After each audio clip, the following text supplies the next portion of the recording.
Alright guys, we're back. So anyhow,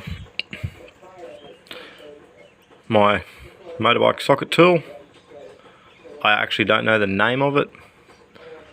Apologies about that, so I can't exactly tell you what it is. I finally filed it down to the right size. So anyhow, we'll get back into it where we were. I've now actually undone that nut that I was telling you about. It's a particular size. I'd grab it out, but I'd get my hands all greasy and can't hold my phone. So I've taken that off. Now it's freed up our clutch plate, or pressure plate, sorry, and clutch.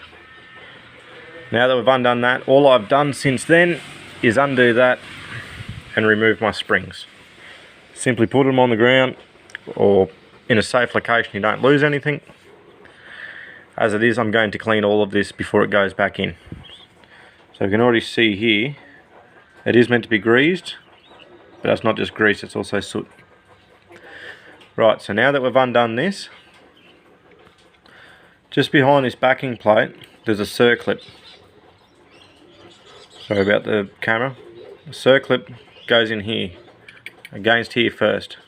Once that sits flush, there's a little circlip pin that goes just there, like I said. For those of you that don't know what a circlip is, or the tool, these are the tools that you use to remove a circlip. And it's a little pin, like this one here, you stick it in and it opens it up. Sometimes you find them on a lawnmower. Anyhow, so we remove this plate. Now we're down to the clutch.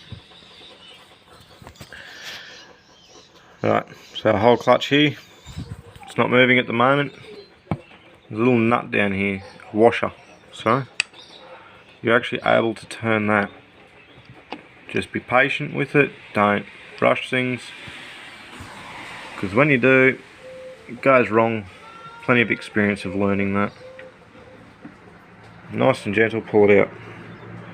Just remember, you've got this washer in here. That washer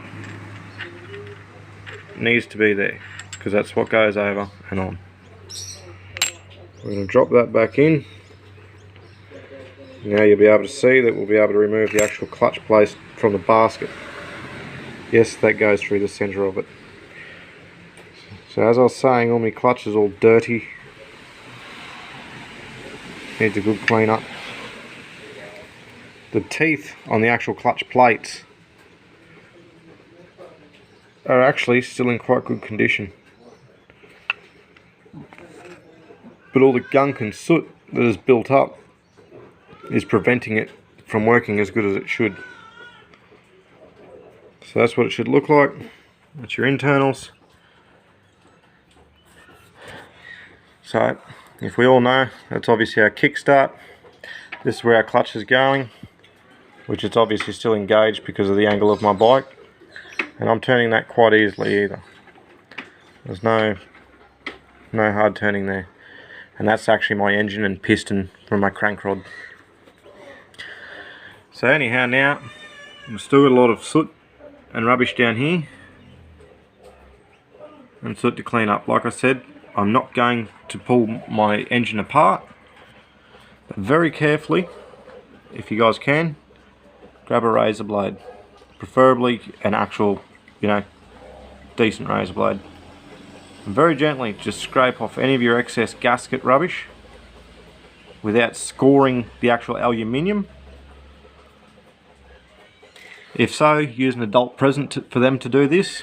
Also be very mindful of the edges of the aluminium on any part of it that you can see has been machined.